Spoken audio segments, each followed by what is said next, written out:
İyulun 1-də gözlənilən hava şəraiti açıqlanıb. Bu barədə Milli Hidrometeorologiya Xidməti məlumat yayıb. Bildirilib ki, Bakıda və Abşeron yarımadasında hava şəraitinin dəyişkən buludlu olacağı, arabir tutulacağı, əsasən yağmursuz keçəcəyi gözlənilir. Lakin gecə bəzi yerlərdə qısa müddətli yağış yağacağı ehtimalı var.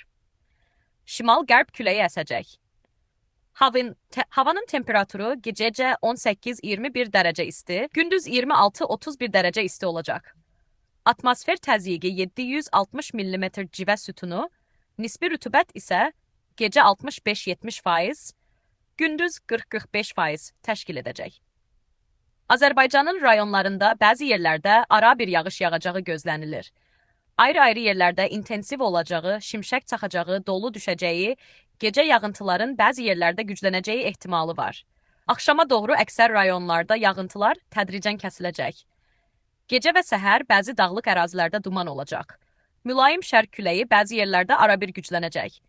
Havanın temperaturu gecə 17-21 dərəcə isti, gündüz 28-33 dərəcə isti, dağlarda gecə 8-13 dərəcə isti, gündüz 17-22 dərəcə, bəzi yerlərdə 24-28 dərəcə isti olacaq.